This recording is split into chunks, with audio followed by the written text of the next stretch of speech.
Mike Wise, 106.7 The Fan.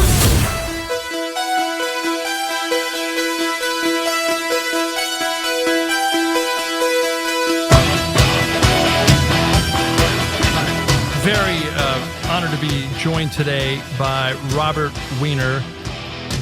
He is the former spokesman for the White House Office of National Drug Control Policy and also was 2002 Olympic spokesman for the World Anti-Doping Agency.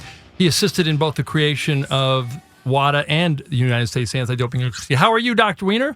Oh, hey, I'm great, Mike and CJ. Thanks so much for having me. And, Mike, your column was one of the smart ones in the Post. I couldn't believe that the day before yours, the Post had two top-of-the-page lead stories in the sports section, both of them pro-Armstrong and missing, even mentioning masking agents and denigrating the 10 witnesses who were proof positive. So congratulations, Mike. You got it right. But unfortunately, on your Sunday column, the Post put your piece down at the bottom. They still are totally biased in favor of Armstrong, despite the overwhelming evidence. Well, we are the propaganda newsletter for the Livestrong Foundation. Do you not know that? No. Everybody's got differing opinions, and I respect all of them. As I'm sure Sally Jenkins and Tracy Hamilton respect mine. So with that being said, you're closer to this than all of us. Did you have your suspicions then? And can you expound on the fact that does USADA actually, do you believe, have evidence of masking agents in their test results that they have of Lance? Well, they do. They have 10 witnesses, and the witnesses all saw and heard him speak directly. And the way that the two you mentioned, Sally and Tracy, both wrote their stories, and also Rick, the way they wrote their front-page stories, it's like it was a conspiracy in one room together. Well, no, it was independent pattern and practice evidentiary interrogations. And, anybody who watches Law and Order knows that when you establish pattern and practice, that's circumstantial evidence that is overwhelming and persuasive. It's like the people who want to defend Lance because, yes, he's a great cancer hero, just don't want to know the facts. And the facts are that that in the USADA indictment, in the complaint against Lance, they mentioned masking agents. And those stories that I'm talking about, the Post front page stories, none of the three of the big stories mentioned the words masking agents. They just said he tested positive in hundreds of tests, tested negative in hundreds of tests. Well, no, aside from that, Mrs. Lincoln, how's the play if you're using masking agents?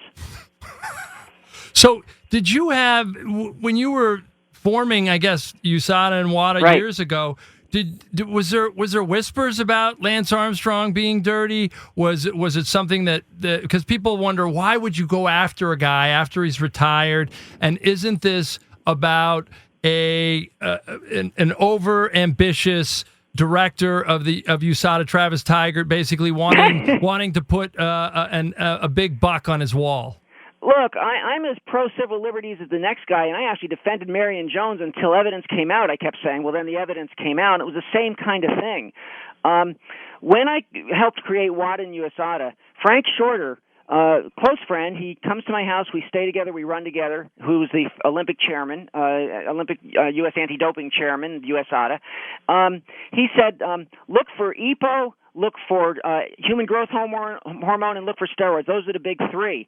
And I remember when Frank and I were standing together before a news conference at the Sydney Olympics in 2000, while we were waiting to start a drug testing news conference, Frank said to me, watch who comes late to the game so they drop their positives before we test them, and Armstrong would be one of those.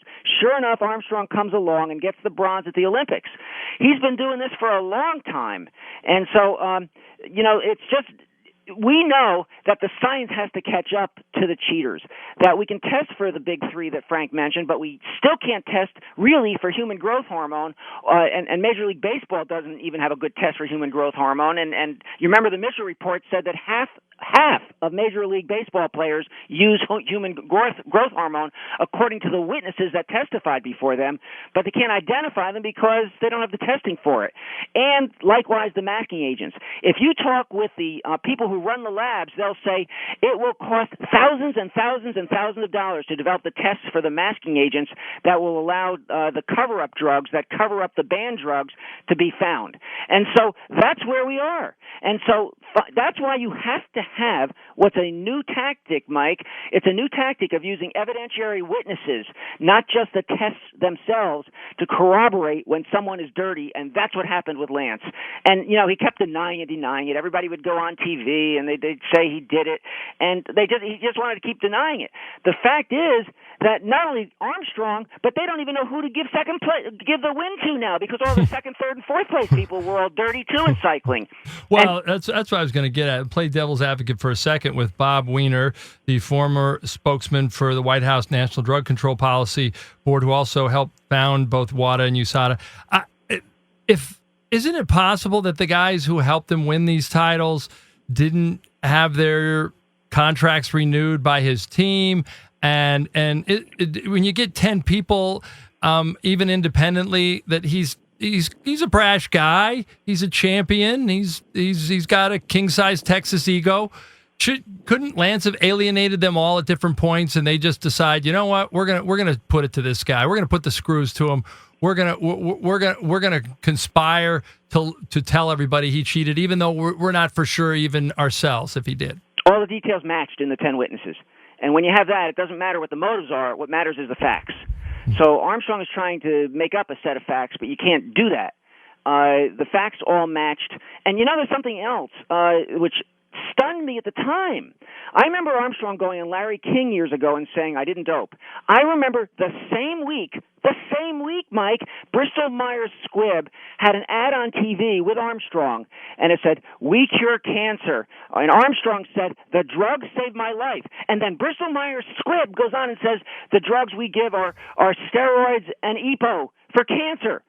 He said it right on TV, and I thought to myself, either this guy has a therapeutic use exemption, which would allow him to take those drugs to save his life, or he's a flaming idiot.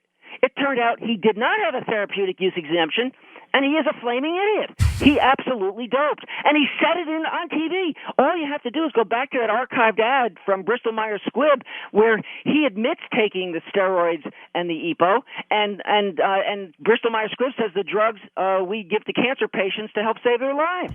It's right there on TV.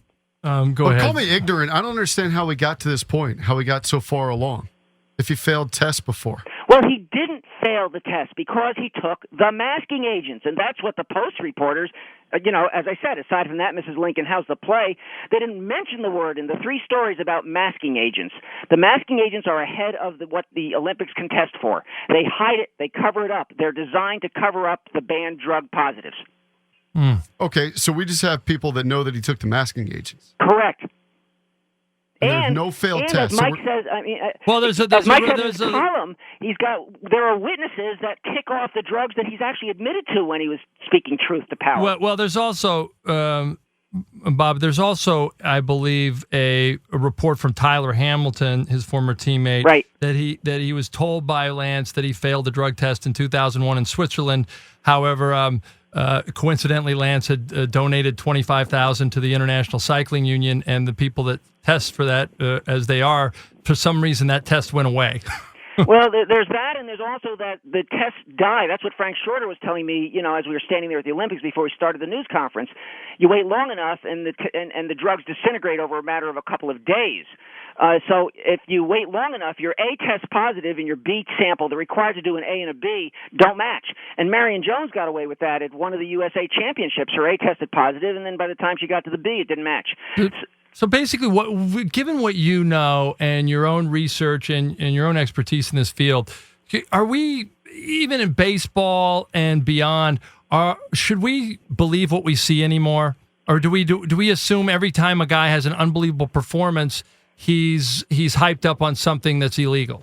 Well, there is an athlete's passport that thousands of athletes of the big guys in the Olympics actually sign up for, and they're proud of being drug-free. And then there's the other half of the athletes that if they're not doing that, there must be a reason. And as I said, Mitchell found that half of baseball players take HGH. They don't test for it. They can't test for it. They don't, and so you don't get the right information. So the cheating is still out there. And you know what? Let's get to the chase of this thing. Maybe nobody cares if professional or big athletes take drugs. Who are they harming but themselves? There's an answer to that. When Mark McGwire took androstenedione, a steroid, and advertised it and said it publicly because it wasn't then banned by baseball, its use quintupled by kids, quintupled. And then when he stopped taking it, he shriveled and he got little and all of that kind of thing. And you find that these drugs are dangerous, that parents have come in and testified about suicides and personality shifts and violence, and 30,000 East German swimmers who were forced into a steroid program wound up with diabetes and cancer because of them being forced into taking the drugs. This is not kid stuff, these drugs. They are dangerous. And there's enormous impact on kids. That's why this is important. We're talking to, CJ and I are talking to Robert Weiner, who helped create the World Anti-Doping Agency and the U.S. Anti-Doping Agency and served as the White House's national drug policy spokesman for years. Here's my big question. If these drugs are known and everybody's out there, is this always going to be a situation in which the synthetic chemists who work for the bad guys are almost like the really bright lawyers who work in criminal defense now and are just smarter than many of the public prosecutors? That they're always going to be ahead of us, and that you just have to believe that hopefully the testing catches up to them? Well, no, because of the new strategy by the world bodies and the sports bodies. Twofold things. Number one is evidentiary witnesses. Number one can bust you, and it does, as Armstrong just found out, and Marion Jones found out. And, number two is the fact that they now save the samples for at least 8 years. When Barry McCaffrey and I worked together with Frank Shorter and Dick Pound to try to create these agencies, we actually wanted it to be save the samples forever, just like DNA in criminal cases. 20, 30 years down the road can prove somebody either innocent or guilty. It's the same science. So save the samples, number one, for even longer than 8 years, although 8 years is a start. We had a fight to get that. And number two, corroborative evidence is a good way to get at the facts and to bust people so that nobody can feel safe. We want athletes to run scared. We want them to know that they might be outed, both either by saved sample evidence or by people testifying. Is there any good news in what happened over the weekend where his titles were stripped and Lance Armstrong essentially said, enough, I can't fight anymore? Well, guess what? His titles haven't been stripped. That's a myth. Armstrong is right that USADA doesn't have the jurisdiction to do it. They can recommend, and the Cycling Federation, Dick Pound told me, is the worst. They have done a wink and a nod, all of the Tour de France victors, as you know, and then the second, third, and fourth place people, as I mentioned earlier, were dirty, and they've all tested positive for drugs when all is said and done. So unless the Cycling Federations, World or U.S., bans Armstrong, he keeps his titles. He probably can go to a spin class, too, can he? Yeah, right. He can compete. He can do anything he wants because until the sports federation, which is like baseball, they're not banning for HGH because they don't test for it. Unless the sports federation itself, not just the world testing agencies, find and ban these people, then nothing happens. Look, you've given some pretty compelling evidence here that he's guilty. Why are so many people still on his side? Is it just the bracelet and the cancer and how they used Lance Armstrong's inspiration to overcome whatever they needed to overcome? Why are so many people still on his side? Well, I'm a liberal, but when truth and facts come out, as my wife said, the reason he caved was because the truth was coming out. And she's PhD, she's pretty smart, so I think she's got a point there. It's not because he had the power to beat USADA with lawyers, and he's one of the few people that had the money and the power to do it.